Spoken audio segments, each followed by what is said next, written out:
দালালৰ কোনো নীতি আদৰ্শ নাথাকে। ঠিক ভূপেন বৰাই এজন নীতি আদৰ্শ নথকা এজন দালাল।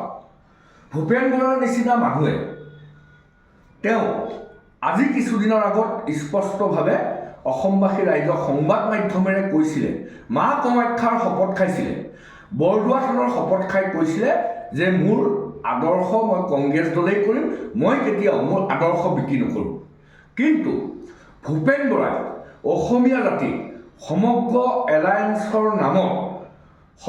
এলায়েন্সৰ নামত জাতীয় পৰিষদ, ৰাইজৰ দল, কংগ্ৰেছ, CPM, CPI সকলোকে ৰাম ঠঙন দি হিমন্ত বিশ্ব শৰ্মাৰ ওচৰত কেৱল ধন টকা পইচা পাৱাৰ আৰু ক্ষমতাৰ কাৰণে যি আদৰ্শ জলাঞ্জলি দিছে, ই সম্পূৰ্ণভাৱে গৰিহণা যোগ্য কথা।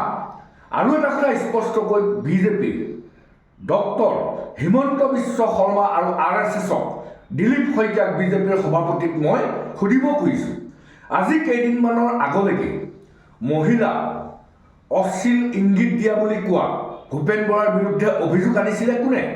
বিজেপি দলে। কোনে? RSSে। কোনে? হিমন্ত বিশ্ব শৰ্মাহঁতে।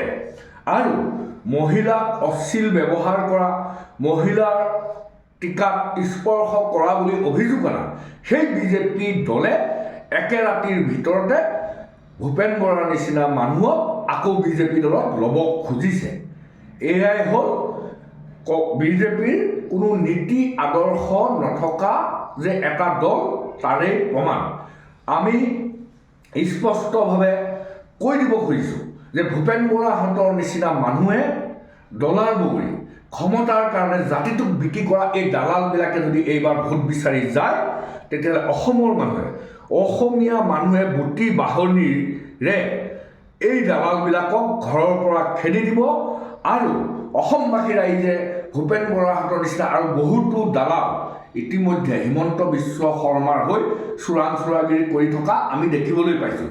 সেইবিলাককো অসমৰ ৰাইজে, অসমীয়া মানুহে, যুৱ প্ৰজন্মই চিনাক্ত কৰক।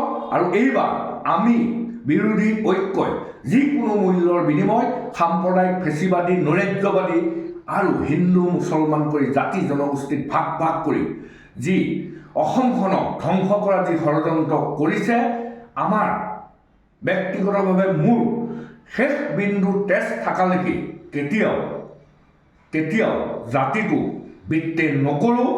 দৰকাৰ হ'লে মৃত্যু হ'ব, দৰকাৰ হ'লে নিজেই ধ্বংস হৈ যাম, তাৰপিছতো অসমীয়া জাতিক ধ্বংস কৰিব পৰা কাম কেতিয়াও আমি নকৰোঁ।